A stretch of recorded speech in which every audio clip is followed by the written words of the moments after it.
Hello guys, welcome back to my channel. तो आज हम अपना अगला सेक्शन देखेंगे, सेक्शन 2 सब सेक्शन 9।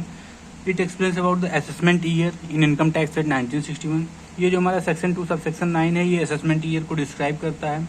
अब असेसमेंट ईयर क्या होता है? According to section 2 sub section 9, assessment year can be defined by 2 type.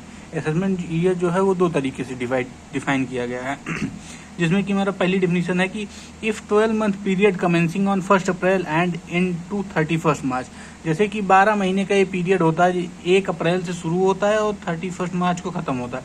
जैसे अभी मान लीजिए करंट असेसमेंट ईयर 2023-24 चल रहा है, तो ये 2023-24 1 अप्रैल 2023 को शुरू हुआ है और 31 मार्च 2024 को खत्म हो जाएगा। उसके बाद हमारी दूसरी डेफिनेशन क्या होती है?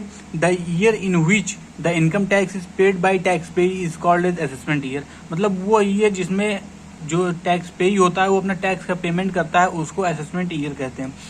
और उसके बाद assessment year can not be less than 12 month in case of newly set up business. अगर कोई न्यूली सेटअप बिजनेस है तो assessment year can not be less than 12 month, उसमें असेसमेंट ईयर 12 महीने से कम का नहीं हो सकता है। अब इसके बाद हम देखेंगे difference between financial year and assessment year. तो फाइनेंशियल ईयर क्या होता है? It is also known as previous year. इसको भी हम आगे डिस्कस करेंगे, सेक्शन 3 है, इसको भी हम आगे पढ़ेंगे फाइनेंशियल ईयर के बारे में। पहले हम डिफरेंस देख लेते हैं। Financial year it is also known as previous year. 2022-23 जैसे जो था ये प्रीवियस ईयर था। It is also known as current year. Assessment year को करंट ईयर भी कहते हैं, जैसे जो अभी चल रहा है 2023-24। इन case of newly set up business it can be less than 12 month. जो फाइनेंशियल ईयर होता है वो 12 महीने से कम का हो सकता है। और इन case of assessment year it can not be less than 12 month in case of newly set up business. Assessment year 12 महीने से कम का नहीं हो सकता है न्यूली सेटअप बिजनेस के भी केस में। उसके बाद तीसरा डिफरेंस है कि previous year is defined in section 3 while assessment year is defined in section 2 sub section 9। ये प्रीवियस ईयर अभी हम आगे अपना पढ़ेंगे, प्रीवियस ईयर होता क्या है। उसके बाद फिर चौथा डिफरेंस है कि the year in which income is earn is called as financial year और प्रीवियस ईयर। और उसके बाद असेसमेंट ईयर क्या होता है? The year in which income tax is paid by taxpayer is called as assessment year. मतलब जिस year में इनकम टैक्स का पेमेंट होता है वो असेसमेंट ईयर होता है, और जिस ईयर में इनकम अर्न की जाती है वो हमारा प्रीवियस ईयर होता है। Financial year can be converted into assessment year under section 172 to 176। U/S का मतलब under section 172 to 176। But assessment year can not be converted into financial year. ये जो फाइनेंशियल ईयर होता है ये असेसमेंट ईयर में कन्वर्ट हो सकता है, ये एक्सेप्शंस हैं, इसको भी हम आगे देखेंगे सेक्शन 3 में। But assessment year can not be converted into financial year. ये हमारा डिफरेंस हो गया प्रीवियस ईयर और करंट ईयर में। अब जैसे कि एक क्वेश्चन से हम इसको और क्लियर कर लेते हैं। Mister Ram set up a new business on following dates. Previous year 2022-23 है। पहला है कि 1 अक्टूबर 2022 टू 31 मार्च 2023, 6 महीने हो गए। और सेकंड है कि 1 जुलाई 2022 टू 31 मार्च 2023।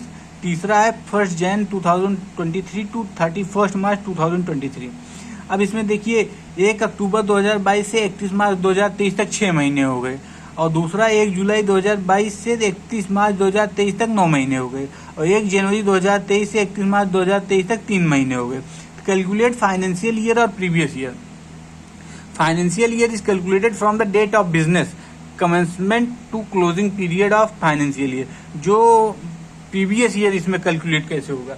जैसे प्रीवियस ईयर कैलकुलेट करने के लिए जो date of commencement of business होता है वहां से लेके क्लोजिंग पीरियड तक। जैसे कमेंसमेंट की डेट है 1 अक्टूबर, क्लोजिंग पीरियड है 31 मार्च, तो 6 महीने, मतलब बिजनेस सेटअप हुए 6 महीने हुआ। तो इससे हमें क्या पता चलता है कि जो हमारा वो प्रीवियस ईयर है ये 1 साल से कम का भी हो सकता है, मतलब 12 महीने से कम का भी हो सकता है। लेकिन अगर असेसमेंट ईयर होगा तो वो 12 महीने से कम का नहीं हो सकता है। प्रीवियस ईयर जैसे 1 जुलाई 2022 डेट ऑफ कमेंसमेंट बिजनेस है, और इसका क्लोजिंग पीरियड फाइनेंशियल ईयर का 31 मार्च 2023 है, तो 9 महीने हुए। मतलब ये बताता है कि हमारा जो प्रीवियस ईयर है वो न्यूली सेटअप बिजनेस के केस में 12 महीने से कम का भी हो सकता है। अब इसके बाद हम अपना सेक्शन 3 देख लेते हैं जो प्रीवियस ईयर को डिफाइन करता है। It explains about the previous year in Income Tax Act 1961. According to Section 3, previous year can be defined by 3 types. Section 3 के अनुसार प्रीवियस ईयर 3 तरीके से डिफाइन किया गया है, जिसमें कि पहला है हमारा preceding 1 year from the relevant assessment year is called as previous year और financial year. Preceding 1 year, 1 year पहले from the relevant assessment year, assessment year से एक पहले प्रीवियस ईयर उसको एक साल पहले प्रीवियस ईयर कहते हैं। जैसे if assessment year is 2023-24 then previous year will be 2022 और 23, ये हमारा प्रीवियस ईयर हो जाएगा। उसके बाद फिर हमारी दूसरी डेफिनेशन क्या आती है, the year in which the income is earn by tax payee is called as previous year, मतलब वह साल जिसमें इनकम टैक्स पेई अर्न करता है वो हमारी प्रीवियस ईयर होती है। और तीसरा case, in case of newly set up business previous year is calculated from the date of business commencement to closing period of financial year 31 March 2023, जैसे अभी का 2023 है। अभी हम पिछले वाले जो एग्जांपल किए थे उसमें इस डिफिनीशन को हम पूरा क्लैरिफाई करके देखे थे कि in case of newly set up business previous year is calculated from the date of commencement. यहाँ देखिए बिजनेस की डेट ऑफ कमेंसमेंट 1 अक्टूबर 2022 थी, क्लोजिंग पीरियड 31 मार्च, तो ये 6 महीने का था। तो इसका इस डिफिनीशन का मतलब यही है कि न्यूली सेटअप बिजनेस के केस में प्रीवियस ईयर जो है वो 1 साल से कम का भी हो सकता है, और ये उसकी डिफिनीशन है कि in case of newly set up business previous year is calculated from the date of business commencement to closing period of financial year. ठीक, उसके बाद हम एक्सेप्शंस देखते हैं। प्रीवियस ईयर के कुछ एक्सेप्शंस होते हैं सेक्शन 172 से 176 के अंदर। Generally income tax is paid in assessment year, but in following circumstances income tax is paid in previous year which is called as exceptions of previous year और conversion of previous year into assessment year. मतलब कुछ ऐसे cases भी होते हैं, हमेशा जो है इनकम टैक्स असेसमेंट ईयर में पेड की जाती है, लेकिन कुछ ऐसे एक्सेप्शंस होते हैं इसके जिसकी वजह से जो इनकम टैक्स होती है वो प्रीवियस ईयर में पेड की जाती है। तो उसके एक्सेप्शंस क्या क्या होते हैं सबसे पहले हम देख लेते हैं। सबसे पहला एक्सेप्शन सेक्शन 172 में बताया गया है कि according to this section if the shipping business is done by a non resident of India NRI then in this case 7.5% of its total freight must be taxable in same previous year। इसका मतलब ये है कि जैसे कोई NRI है वो India में शिपिंग बिजनेस अपना चला रहा है, तो वो जितनी फ्रेट मतलब जितना किराया वो शिपिंग बिजनेस से कमाएगा उसका 7.5% वो टैक्स प्रीवियस ईयर में सबमिट करेगा। अगर जैसे मान लीजिए एक एग्जांपल के तौर पे देख लेते हैं कि income earned by David who is NRI of India 2022-23, freight received from the shipping business is 2 lakh. मतलब एक डेविड जी हैं जो कि NRI हैं, वो अपने शिपिंग बिजनेस से 2 लाख रुपए कमा रहे हैं सालिना। तो calculate tax liability of mister David in previous year 2023, क्योंकि ये क्या है एक्सेप्शन है प्रीवियस ईयर का। वैसे टैक्स हमेशा असेसमेंट ईयर में कैलकुलेट होता है, लेकिन कुछ एक्सेप्शंस होते हैं जिसकी वजह से टैक्स प्रीवियस ईयर में पेड किया जाता है। तो इनका प्रीवियस ईयर है, तो tax liability of David mister तो इनकी 2 लाख की है। ये फ्रेट इनकम है, इसका 7.5% जो होगा ये हमारा टैक्स लायबिलिटी है प्रीवियस ईयर में। मतलब ये 15,000 हमको प्रीवियस ईयर में सबमिट करना पड़ेगा। इस एक्सेप्शन का यही मतलब है कि जो ये किराया कमाएंगे अपने शिपिंग बिजनेस के उसका 7.5% प्रीवियस ईयर में टैक्स के रूप में सबमिट कर देंगे। अब उसके बाद हम अपना दूसरा एक्सेप्शन देखते हैं जो सेक्शन 174 बताया गया है। सेक्शन 174 में बताया गया है according to this section if a person living India for the purpose of tax evasion and tax avoidance then he is liable to pay tax in same previous year old tax rate के हिसाब से। जैसे मान लीजिए कोई person है वो India छोड़ के फॉरेन कंट्रीज में रहने जा रहा है for the purpose of tax evasion. Tax evasion मतलब टैक्स से बचने के लिए, और टैक्स अवॉइडेंस टैक्स को अवॉइड करने के लिए, तब वो टैक्सेबल माना जाएगा सेम प्रीवियस ईयर में, और उसका जो टैक्स लगेगा ओल्ड टैक्स रेट्स के हिसाब से लगेगा। अब जैसे हमारा पहला एक्सेप्शन सेक्शन 172 में था, दूसरा एक्सेप्शन हमारा सेक्शन 174 में होगा, तो ये क्वेश्चन अराइज होगा सेक्शन 173 कहाँ गया। तो इसमें सेक्शन 173 में कोई एक्सेप्शन नहीं है, बल्कि उसकी जगह सेक्शन 174A दे दिया गया है यहाँ पे। तो अब हम सेक्शन 174A का एक्सेप्शन देखते हैं। Formation of association of person और body of individual for the purpose of tax evasion and tax avoidance is taxable in previous year old tax rate से। जैसे अगर कोई एसोसिएशन ऑफ पर्सन और body of individual बनाता है, मतलब अब एसोसिएशन ऑफ पर्सन हम पिछले लेक्चर में अपने बताए थे कि ये artificial person plus natural person होता है, और body of individual natural person होता है। अगर ये फॉर्म की जाती है कि पर्पज इसका क्या है टैक्स इवेशन और टैक्स अवॉइडेंस, टैक्स से बचने के लिए, तब वो भी टैक्सेबल होगी सेम प्रीवियस ईयर में, ओल्ड रेट्स के हिसाब से टैक्स लगेगा। अब सेक्शन 175 क्या बताता है? According to this section transfer of property from one person to another person for the purpose of tax evasion and tax avoidance is taxable in same previous year. जैसे कि इसमें बताया गया कि कोई पर्सन है उसकी प्रॉपर्टी इतनी ज्यादा हो गई है तो वो प्रॉपर्टी अपने किसी रिश्तेदार को ट्रांसफर कर देता है टैक्स से बचने के लिए। तो इस केस में तब भी उस पर टैक्स लगेगा सेम प्रीवियस ईयर में ओल्ड रेट्स के हिसाब से, अगर वो ऐसा कुछ काम करता है तो। सेक्शन 176 क्या बताता है? According to this section, income earned by a person from the discontinued business in mid period of financial year, then in this situation the income is taxable in same previous year। जैसे कि मान लीजिए आपने कोई business शुरू किया 1 अप्रैल 2023 को, आप उसको दिसंबर तक रन किए, तो अप्रैल से दिसंबर तक हमारा कितना महीना हो गया? अप्रैल, मई, जून, जुलाई, अगस्त, सितंबर, अक्टूबर, नवंबर, दिसंबर, 9 महीने। आप 9 महीने वो बिजनेस को चलाएं, उसके बाद आप बिजनेस बंद कर दिए। तो ऐसा नहीं कि 9 महीने अगर आप चलाए हैं तो उसके टैक्स नहीं लगे, 9 महीने में आपकी जितनी इनकम हुई है उस इनकम पे टैक्स लगेगा। वही ये एक्सेप्शन बता रहा है। According to this section, income earned by a person from the discontinued business, discontinued business मतलब बंद हुए बिजनेस पे, in the mid period of financial year के मिड पीरियड में बंद हो गया, वो टैक्सेबल होगा सेम प्रीवियस ईयर में। जैसे एग्जांपल ले लेते हैं, मिस्टर राम है, वो बिजनेस अपना कमेंसमेंट किए 1 अप्रैल को और बंद कर दिए 30 अक्टूबर को, तो टोटल उनका बिजनेस चला 6 महीने।